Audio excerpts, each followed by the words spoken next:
ടിപ്പു സുൽത്താൻ കേരളത്തിലേക്ക് വന്ന് ഒട്ടനവധി ക്ഷേത്രങ്ങൾ കയ്യേറി, ക്ഷേത്രങ്ങൾ കൊള്ളയടിച്ചു എന്ന് പറയപ്പെടുന്നു, ക്ഷേത്രങ്ങൾ നശിപ്പിച്ചു എന്ന് പറയുന്നുണ്ട്. ഒരു ഒരു ഒരു വിഭാഗം ജനങ്ങളെ മതപരിവർത്തനം നടത്തിയെന്ന് പറയുന്നുണ്ട്. പക്ഷെ നമ്മൾ പഠിച്ച ചരിത്രം ഇതൊന്നുമല്ല. അപ്പോൾ എന്താണ് ഇതുമായി ബന്ധപ്പെട്ട് പറയാനുള്ളത്? എന്താണ് ഈ ഒരു വിവാദം തന്നെയാണ് ശരിക്കും പറഞ്ഞു കഴിഞ്ഞാൽ, അല്ലേ? അല്ല, ഇതിൽ നമ്മൾ ശ്രദ്ധിക്കേണ്ട ഒരു കാര്യം, ഞാൻ നേരത്തെ പറഞ്ഞ പോലെ മാറിയ ഒരു രാഷ്ട്രീയ സാഹചര്യമാണ് ഇന്ത്യയിൽ നിലനിൽക്കുന്നത്. ടിപ്പുവിനെ എതിർക്കുക എന്ന് പറയുന്നത് നമുക്കറിയാം, ഒരു കാലഘട്ടത്തിൽ കോൺഗ്രസിനോട് ബന്ധപ്പെട്ട് വരുന്ന അല്ലെങ്കിൽ ഇടതുപക്ഷത്തോട് ബന്ധപ്പെട്ട് വരുന്ന സർക്കാരുകളെല്ലാമാണ് കേരളത്തിൽ നിലനിൽക്കുന്നത്. അപ്പോൾ അവരുടെ ഒരു പക്ഷത്തിൽ നിന്നുകൊണ്ട് മുസ്ലിം സമുദായത്തിന് ബുദ്ധിമുട്ടുണ്ടാകുന്ന രീതിയിലുള്ള സംസാരങ്ങൾ ഉണ്ടാകാൻ പാടില്ലെന്നൊരു താല്പര്യമുണ്ടായിരുന്നു. നേരത്തെ പറഞ്ഞ പോലെ തന്നെ പറയുകയാണ്, മാറിയൊരു സാഹചര്യമാണ് ഇതിനെല്ലാം വഴി തുറക്കുന്നത്. പക്ഷേ ചരിത്രം നേരത്തെ രേഖപ്പെടുത്തിയിട്ടുണ്ട്. നമുക്കറിയാം, വിശ്വവിജ്ഞാനകോശം എന്ന് പറയുന്നത് 1970 എഴുതിയിട്ടുണ്ട്. അതിൽ ശരിക്കും ടിപ്പുവിൻ്റെ പടയോട്ടത്തെ പറ്റി സവിസ്തരം പറഞ്ഞിട്ടുണ്ടായിരുന്നു. അതിൽ പറയുന്നത് ചേലക്കലാപം എന്ന് പറയുന്നുണ്ട്. ചേലക്കലാപം, അതായത് സുന്നത്ത് കർമ്മത്തോട് ബന്ധപ്പെട്ട് വരുന്ന, അതായത് നിർബന്ധിത മതപരിവർത്തനത്തെ പറ്റി പറയുന്നുണ്ട്, ക്ഷേത്രങ്ങൾ കൊള്ളയടിച്ചതിനെ പറ്റി പറയുന്നുണ്ട്. അതുപോലെ തന്നെ PCM രാജ സാമൂതിരി എന്ന ഗ്രന്ഥത്തിൽ പറയുന്നുണ്ട്, ഹെർമൻ ഗുണ്ടർട്ട് കേരള പഴമയിൽ പറയുന്നുണ്ട്, KV കൃഷ്ണയ്യർ സാമൂറിൻ ഓഫ് കാലിക്കറ്റിൽ പറയുന്നുണ്ട്. അതുപോലെ ഇളംകുളം കുഞ്ഞൻപിള്ള, അത് കേരള ചരിത്രത്തിൻ്റെയൊക്കെ ഏറ്റവും നല്ല ഒരു മഹത്തായ ഒരു കാലഘട്ടം എന്ന് പറയുന്ന അദ്ദേഹത്തിൻ്റെയായിരുന്നു ഇളംകുളം കുഞ്ഞൻപിള്ള. അദ്ദേഹം കൃത്യമായിട്ട് പറയുന്നുണ്ട്, വില്യം ലോഗൻ പറയുന്നുണ്ട്. അപ്പോൾ ഇത്തരം ആൾക്കാർ പറയുന്നുണ്ട്. അതുപോലെ NP മുഹമ്മദ് പോലും പറയുന്നുണ്ട്, ഈ പറയുന്ന ടിപ്പുവിൻ്റെ കടന്നുകയറ്റങ്ങൾ, മതപരിവർത്തനം, അതിനോട് ബന്ധപ്പെട്ട് വരുന്ന ആൾക്കാരുടെ എല്ലാം പാലായനങ്ങൾ, ഹിന്ദു സമുദായത്തിൽ നിന്നുള്ള പാലായനങ്ങൾ. അപ്പോൾ ഇതെല്ലാം രേഖപ്പെടുത്തിയിട്ടുണ്ട്. അപ്പോൾ നേരത്തെ പറഞ്ഞൊരു കാര്യം തന്നെ ഞാൻ പറയുന്നത്, കാരണം ഇതെല്ലാം ആ രീതിയിൽ വായിക്കപ്പെട്ടില്ല, മറഞ്ഞിരിക്കുകയായിരുന്നു. അപ്പോൾ നമ്മളിൽ ഉണ്ടായിരുന്നു, നമ്മളെല്ലാം ആ ഒരു തലത്തിലേക്ക് ചിന്തിക്കാനോ ഇത് എന്തെങ്കിലും ഒരു ഉപകാരപ്പെടുമെന്നോ അല്ലെങ്കിൽ വിമർശിക്കേണ്ടി വരുമെന്ന് ചിന്തിച്ചിട്ടുണ്ടായിരുന്നില്ല. ഈ ഒരു മാറിയ സാഹചര്യത്തിലാണ് ഇതെല്ലാം പുറത്തേക്ക് വരുന്നത്. ടിപ്പുവിനെ സംബന്ധിച്ച് ഈ പറയുന്ന കാര്യങ്ങൾ അദ്ദേഹം ചെയ്തിട്ടുണ്ടെന്നത് യാഥാർത്ഥ്യമാണ്.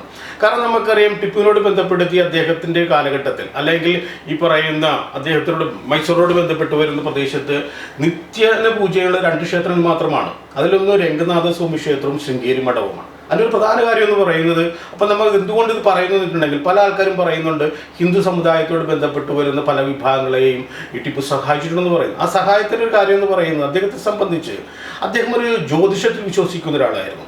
അപ്പോൾ ഈ രംഗനാഥസ്വാമി ക്ഷേത്രത്തിലെ ചില ജ്യോതിഷികൾ പറയുന്നത്, ചില കർമ്മങ്ങളോട് ബന്ധപ്പെടുത്തി നിന്നാൽ മാത്രമേ ടിപ്പുവിൻ്റെ കാര്യങ്ങൾ വിജയിക്കൂ എന്നുള്ള പറയുന്നത്. അതിൻ്റെ ഭാഗമായിട്ട് ഈ പറഞ്ഞ ക്ഷേത്രങ്ങളിൽ നിത്യപൂജകളും അതുപോലെ കർമ്മങ്ങളും അദ്ദേഹം അനുഷ്ഠിക്കുന്നുണ്ട്. അപ്പോൾ ആ ജ്യോതിഷികളുടെ താല്പര്യങ്ങൾ സംരക്ഷിക്കാൻ വേണ്ടിയാണ് ആ ക്ഷേത്രങ്ങളോട് ബന്ധപ്പെട്ട് ഒരു സഹായങ്ങൾ ചെയ്തു കൊടുക്കുന്നത്. കേരളത്തിലേക്ക് വരുമ്പോൾ അത് മാറുകയാണ്. കേരളത്തിലേക്ക് വരുമ്പോൾ ഒത്തിരി ക്ഷേത്രങ്ങൾ അദ്ദേഹം കവർച്ച ചെയ്യുന്നുണ്ട്. കവർച്ച ചെയ്യുക മാത്രമല്ല, ബ്രാഹ്മണ സമുദായത്തോട് ബന്ധപ്പെട്ട് വരുന്ന, നായർ സമുദായത്തോട് ബന്ധപ്പെട്ട് വരുന്ന കുറേ വിഭാഗങ്ങൾ തിരുവിതാംകൂറിൻ്റെ ഭാഗങ്ങളിലേക്ക് ചേക്കേറുന്നുണ്ട്. ജീവരക്ഷാർത്ഥമാണ് ചേക്കേറുന്നത്. അപ്പം അതുകൊണ്ട് അത് പീഡനങ്ങൾ ഉണ്ടായിട്ടെന്ന് തന്നെയാണ് പറയുന്നത്. ഈ പീഡനങ്ങൾ ഉണ്ടാകുമ്പോൾ നമ്മൾ മനസ്സിലാക്കേണ്ടത്, ക്ഷേത്രങ്ങളെ നശിപ്പിക്കുക എന്നുള്ള ലക്ഷ്യത്തിലല്ല അദ്ദേഹം ഇറങ്ങിപ്പുറപ്പെടുന്നത്. പക്ഷേ ക്ഷേത്രങ്ങൾ കൈയാളുന്ന ജന്മി വിഭാഗങ്ങളെല്ലാം ഈ പറയുന്ന ബ്രാഹ്മണ സമുദായമോ അവർ സപ്പോർട്ട് ചെയ്യിക്കുന്ന നായർ സമുദായമായിരുന്നു. കൃഷിയോട് ബന്ധപ്പെട്ട് വരുന്ന പ്രദേശങ്ങളിൽ ഉണ്ടാകുന്ന കണക്കെടുപ്പുകൾ, അതിനോട് ബന്ധപ്പെട്ട് വരുന്ന നികുതികളെല്ലാം പുതിയൊരു രീതിയിലേക്ക് ടിപ്പു കൊണ്ടുവരുന്നുണ്ട്. അപ്പോൾ ഇതെല്ലാം എതിർക്കപ്പെടേണ്ട എന്നുള്ള തോന്നൽ ടിപ്പുവിനെ സംബന്ധിച്ചുണ്ട്. അപ്പോൾ ഇത്തരം പ്രദേശങ്ങളെല്ലാം കൈയടക്കി വെക്കുന്നതെല്ലാം ഈ ഒരു ജന്മി വിഭാഗമാണ്. സ്വാഭാവികമായിട്ടും അവരോട് ബന്ധപ്പെട്ട് വരുന്ന ക്ഷേത്ര സംഗീതങ്ങളും അവരോട് ബന്ധപ്പെട്ട് വരുന്ന അവരുടെ ജന്മത്തോട് അവരുടെ ജീവിതത്തോട് ബന്ധപ്പെട്ട വരുന്ന കാര്യങ്ങളെല്ലാം ഉപേക്ഷിച്ച് അവർക്ക് പാലായനം ചെയ്യേണ്ടി വരുന്നുണ്ട്. അത് ഉണ്ടാകുന്ന ഒരു ഭാഗത്ത്. അതുപോലെ തന്നെ നമുക്കറിയാവുന്നൊരു കാര്യം എന്ന് പറഞ്ഞാൽ, ടിപ്പുവിനെ സഹായിക്കാൻ വേണ്ടി കാത്തു നിൽക്കുന്ന ഒത്തിരി ഇസ്ലാം മത വിശ്വാസികളായ ആൾക്കാർ മലബാറിലുണ്ട്. എല്ലാവരും അങ്ങനെ നിന്ന് പറയാൻ പറ്റില്ല. കാരണം ഇപ്പോൾ നമുക്കറിയാം, അത്തംകുരികൾ എന്ന് പറയുന്ന ടിപ്പുവിൻ്റെ ഈ കാഴ്ചപ്പാടുകൾ എതിർത്ത് നിൽക്കുന്ന ആളാണ്. പക്ഷേ ഈ പറയുന്ന ഈ അറക്കൽ ബീവിയോട് ബന്ധപ്പെട്ട് വരുന്ന വിഭാഗങ്ങളും അതുപോലെ മാപ്പിള സമുദായത്തിൽ വലിയൊരു വിഭാഗം അവരെ സംബന്ധിച്ച് അവർ മനസ്സിലാക്കുന്നത്, ഞങ്ങൾക്ക് ഒരു പുതിയൊരു മാർഗം അല്ലെങ്കിൽ ഞങ്ങളുടെ ഒരു ഐക്യം, ഞങ്ങൾക്കൊരു പുതിയൊരു ശക്തി പ്രദാനം ചെയ്താണ് ടിപ്പു എന്നുള്ളത്. അവർ ആ കാലഘട്ടത്തിൽ അവരോടൊപ്പം നിലനിന്നിട്ടുണ്ട്. അവർ നിലനിൽക്കുക മാത്രമല്ല, ഈ ആൾക്കാർ, അതായത് മലബാറിൽ നിന്ന് പലായനം ചെയ്തു പോയ ആൾക്കാർ, ആ ആൾക്കാരുടെ സ്വത്തുവകകളെല്ലാം ഇവർ കയ്യേറുകയും ചെയ്തിട്ടുണ്ട്. അപ്പോൾ ആ കാലഘട്ടത്തിൽ പറയുന്ന നിർബന്ധിത മതപരിവർത്തനം നടന്നിട്ടുണ്ട്. അതുപോലെ തന്നെ ക്ഷേത്രങ്ങളോട് ബന്ധപ്പെടുത്തി ഒരു തകർച്ചയുണ്ടായിട്ടുണ്ട്. പക്ഷേ ഇതെല്ലാം കേരള ചരിത്രത്തിൽ വേണ്ട രീതിയിൽ തന്നെ രേഖപ്പെടുത്തിയിട്ടുണ്ട്. നേരത്തെ പറഞ്ഞ തന്നെ കാര്യം, വേണ്ട രീതിയിൽ രേഖപ്പെടുത്തിയിട്ടുണ്ടെങ്കിൽ അതെല്ലാം മറഞ്ഞിരിക്കുന്നതിന് തുല്യമായിരുന്നു. അതുകൊണ്ടാണ് നമ്മൾ ഇതിനെപ്പറ്റി ഇത്രയും നാൾ ചർച്ച ചെയ്യാതിരുന്നത്. സാർ ഇപ്പോൾ പറഞ്ഞല്ലോ, രംഗനാഥസ്വാമി ക്ഷേത്രവും ശൃംഗേരി മഠവും അവിടുത്തെ ജ്യോതിഷികളുമായി ബന്ധപ്പെട്ടൊരു കാര്യം. പക്ഷെ നമ്മൾ കേട്ടത് മുഴുവനും ഈ ടിപ്പു സുൽത്താൻ എന്ന് പറയുന്നത് തികഞ്ഞ അല്ലെങ്കിൽ തീവ്രമായ ഇസ്ലാം മതവിശ്വാസിയായിരുന്നു. അങ്ങനത്തെ ഒരു വ്യക്തി ഇത്തരത്തിലൊരു ക്ഷേത്ര ആചാരങ്ങളുമായി ബന്ധപ്പെട്ട് അല്ലെങ്കിൽ ആ ഒരു വിശ്വാസവുമായി ബന്ധപ്പെട്ട് എന്ന് പറയുന്നതിൻ്റെ അടിസ്ഥാനം അല്ലെങ്കിൽ അത് എവിടെയാണ് രേഖപ്പെടുത്തി അത് അങ്ങനത്തെ കാര്യങ്ങൾ എന്തെങ്കിലും ഒരു വ്യക്തത വരുത്താൻ പറ്റുമോ? തീർച്ചയായിട്ടും ഞാൻ പറഞ്ഞില്ലേ, ഇതിപ്പോൾ നമ്മളിതിൽ മനസ്സിലാക്കേണ്ട കാര്യങ്ങൾ മൈസൂറിന്റെ ചരിത്രം എഴുതിയ ആൾക്കാർ മൈസൂറിന്റെ ചരിത്രത്തോട് ബന്ധപ്പെടുത്തി പറയുന്ന ചരിത്ര ഗ്രന്ഥങ്ങളിൽ കൃത്യമായിട്ട് ഇത് പറയുന്നുണ്ട്. അദ്ദേഹം ആ ക്ഷേത്രവുമായി ബന്ധപ്പെടുത്തി എങ്ങനെയാണ് നിലനിന്ന് കൃത്യമായിട്ട് പറയുന്നുണ്ട്. അതുപോലെ ഞാൻ പറഞ്ഞില്ല, വില്യൻ ലോഗനോടൊക്കെ ബന്ധപ്പെട്ട് വരുന്ന ചരിത്രങ്ങളിൽ പറയുന്നുണ്ട്. ചരിത്രം വേണ്ട രീതിയിൽ തന്നെ രേഖപ്പെടുത്തി. ഇത് പുതുതായിട്ട് ഒരാൾ മെനഞ്ഞെടുത്തത് പുതുതായിട്ട് രേഖപ്പെടുത്തിയതല്ല. കൃത്യമായ ചരിത്രം ടിപ്പുവിനെ കുറിച്ച് പറയുന്നുണ്ട്. ഞാൻ പറഞ്ഞില്ലേ, നമ്മളിത് ചർച്ച ചെയ്യാതിരുന്നൊരു കാലഘട്ടം എന്ന് പറയുന്നത് നമ്മളെല്ലാം നിലനിന്നിരുന്ന കാലഘട്ടത്തിൽ ഇത്തരമൊരു ചർച്ച മുന്നോട്ട് കൊണ്ടുപോയാൽ അതിനെ അനുവദിക്കുന്നൊരു സമ്പ്രദായം ഇന്ത്യയിൽ നിലനിന്നിരുന്നില്ല.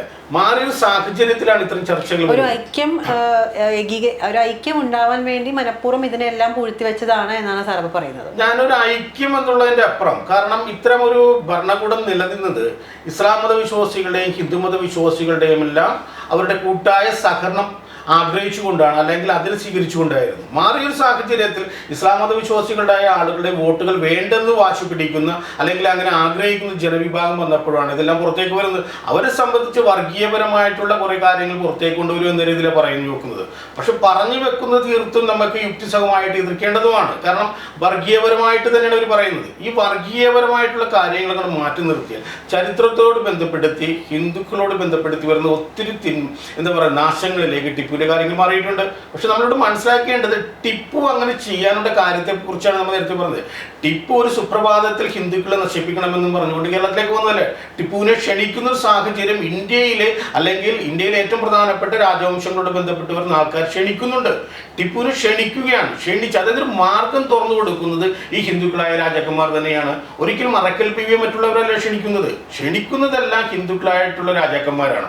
അപ്പൊ സ്വാഭാവികമായും അവരുടെ നിന്നുണ്ടാകുന്ന ശത്രുത അല്ലെങ്കിൽ അവർ പിന്നീട് നിലനിൽക്കുന്നത് വൈദേശിക ശക്തികളായിട്ടുള്ള ഈ പറഞ്ഞ ബ്രിട്ടന്റെയും ഡച്ചുകാരുടെയും എല്ലാം എന്താ പറയുക സാമന്തന്മാരായിട്ടാണ് നിൽക്കുന്നത്. ആ സാമന്തന്മാരായിട്ട് നിൽക്കുമ്പോൾ തന്നെ എതിർക്കാനായിട്ട് ഒരു വിഭാഗം മാത്രമല്ല, ബ്രിട്ടീഷുകാരെയും എതിർക്കണം, അദ്ദേഹത്തെ സംബന്ധിച്ച് ഡച്ചുകാരെയും എതിർക്കണം, അല്ലെങ്കിൽ ഈ കൊളോണിയൽ ശക്തികളെ എല്ലാവരും എതിർക്കണം. അതോടൊപ്പം തന്നെ ഈ പറയുന്ന രാജാക്കന്മാരെ എതിർക്കണം. ആ രാജാക്കന്മാരെ സപ്പോർട്ട് ചെയ്യുന്നവരാണ്. ആ രാജാക്കന്മാരുടെ ഏറ്റവും പ്രധാനപ്പെട്ട് വരുന്ന ഒരു ഹൈന്ദവ വിഭാഗത്തോട് ബന്ധപ്പെട്ട മേൽത്തട്ടിലുള്ള ആൾക്കാരാണ്. അങ്ങനെയാണ് അത് സംഭവിക്കുന്നത്. ആ രീതിയിലാണ് ടിപ്പുവിന്റെ ചെയ്തികൾ മാറുന്നത്. പക്ഷേ നമ്മൾ പറഞ്ഞു വെക്കുമ്പോൾ ഒരു നിഷ്പക്ഷമായിട്ട് ചിന്തിക്കുകയാണ്. ഇങ്ങനൊരു കാര്യം നിലനിൽക്കുമ്പോൾ തന്നെ ഈ ക്ഷേത്രങ്ങൾ തകർക്കപ്പെട്ടിട്ടുണ്ട്. അതുപോലെ തന്നെ ഈ പറയുന്ന നിർബന്ധിത മതപരിവർത്തനവും നടത്തുന്നു. അതിന്റെ പുറകിലെ ശക്തി ഇതാണ്. കാരണം ഹിന്ദുക്കളായിട്ട് നിലനിൽക്കുന്ന ആൾക്കാർ മുസ്ലിങ്ങളായിട്ടുള്ള ഈ പറഞ്ഞ വിഭാഗത്തെ തകർക്കാൻ വേണ്ടി അല്ലെങ്കിൽ ഒറ്റിക്കൊടുക്കാൻ വേണ്ടി നിന്നാണ് തോന്നൽ ടിപ്പുവിനെ സംബന്ധിച്ചുണ്ടാവുന്നുണ്ട്. അപ്പോൾ ചരിത്രവും യുക്തിയും മാറ്റി നിർത്തിയാൽ രണ്ട് രാഷ്ട്രീയ കക്ഷികൾ തമ്മിലുള്ള അല്ലെങ്കിൽ അവരുടെ രാഷ്ട്രീയ ഒരു നിലനിൽപ്പിന് വേണ്ടി ഉണ്ടാക്കിയതാണ് ഒരു ആദ്യ കാലഘട്ടത്തിൽ കുറെ കാര്യങ്ങൾ മറച്ചു വെച്ചതും പിന്നെ ഒരു കാലഘട്ടത്തിൽ ഇതെല്ലാം ഉയർത്തിക്കൊണ്ട് വന്നതും എന്നാണ് സാറ് പറയുന്നത് അല്ലേ? അങ്ങനെ തന്നെയാണ് ഞാൻ വിശ്വസിക്കുന്നത്. കാരണം നമ്മളിപ്പോഴും പറയുന്നത് ടിപ്പുവിനെ ഒരു സ്വാതന്ത്ര്യ സമര സേനാനിയായിട്ട് പറയുമ്പോൾ ആരോടാണ് അദ്ദേഹം ആ ഒരു പ്രക്രിയയിൽ ഏർപ്പെട്ടു എന്നുള്ളത്? ബ്രിട്ടീഷുകാരോടാണ്. പക്ഷെ ആദ്യമാണ് അങ്ങനെ ഒരു കാലഘട്ടമല്ല എന്ന് ഞാൻ പറഞ്ഞു. സാമൂതിരിക്കൊരാവശ്യമുണ്ടാകുന്നു, അതുപോലെ തന്നെ വേണാടിന് ആവശ്യമുണ്ടാകുന്നു.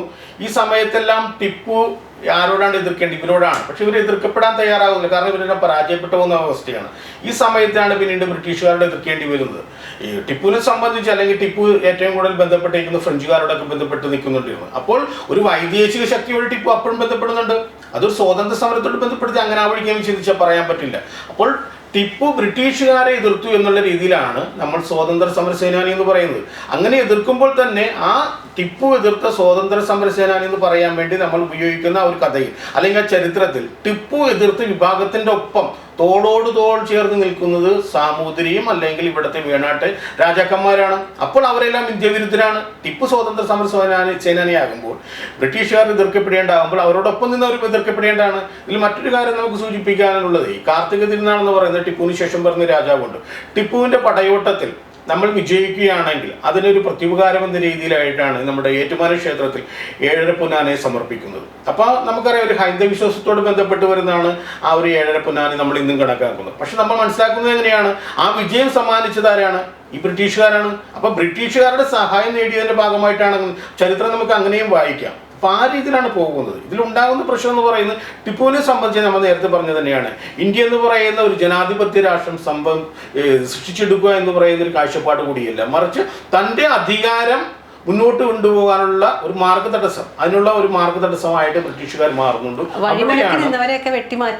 അതാണ് സംഭവിക്കുന്നത്. ആ രീതിയിലാണ് മാറുന്നത്.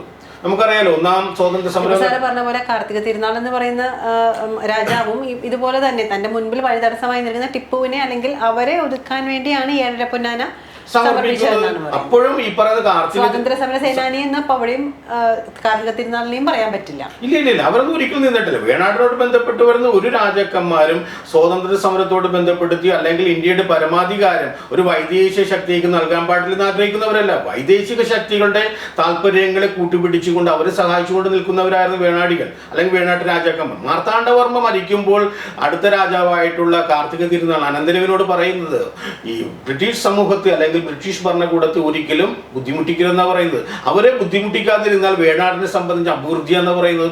ആ അഭിവൃദ്ധിയുടെ ഭാഗമായിട്ടാണ് ഈ പറയുന്ന പ്രദേശങ്ങളുടെ ഒരു അപ്രമാദിത്വത്തിലേക്ക് ഈ പറയുന്ന ഇംഗ്ലണ്ടിലേക്ക് ഈ വിഭാഗം പോകുന്നത്. നമ്മൾ മനസ്സിലാക്കേണ്ട മറ്റൊരു കാര്യമുണ്ട്.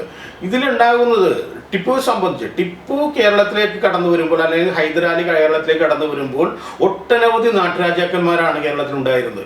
ഈ നാട്ടുരാജാക്കന്മാരുടെ എല്ലാം പദവി നഷ്ടപ്പെട്ടു എന്നുള്ളതാണ്. നമുക്കറിയാം 1792 ശ്രീരംഗപട്ടണം സന്ധി, അതായത് ടിപ്പു ബ്രിട്ടീഷുകാർക്ക് കീഴ്പ്പെടുന്നതിന്റെ ഭാഗമായിട്ട് കോഴിക്കോട്ടിലെ 63 താലൂക്കും അതുപോലെ പാലക്കാടും എല്ലാം ഈ ബ്രിട്ടീഷ് ഭരണകൂടത്തിലേക്ക് വരികയാണ്.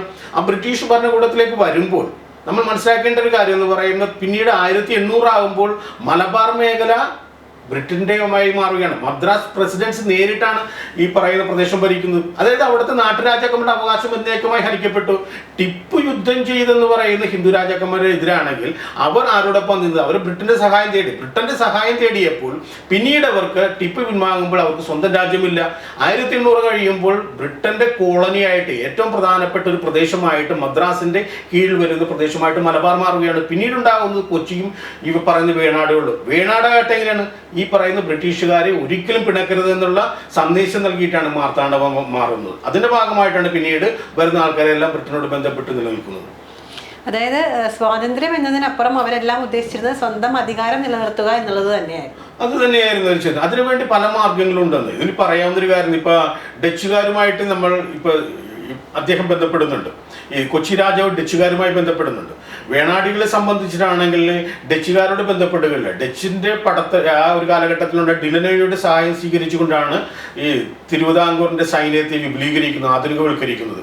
അതുപോലെ ഫ്രഞ്ചുകാരുമായിട്ട് ബന്ധമുണ്ടായിരുന്നു, ഡൂപ്ലയുമായിട്ട് ബന്ധമുണ്ടായിരുന്നു. ഒന്നാം കർണാട്ടിക് യുദ്ധം നടക്കുന്ന സമയത്ത് ബ്രിട്ടീഷുകാരെ പരാജയപ്പെടുത്താൻ ശക്തമാണ് ഈ ഫ്രഞ്ചുകാരെന്ന് പറയുമ്പോൾ അവരുമായി കൂട്ടുകൂടാൻ വേണാടികൾ ശ്രമിക്കുന്നുണ്ട്. ഇതിനെ കണ്ട് ഭയക്കുന്നുണ്ട് ആര്?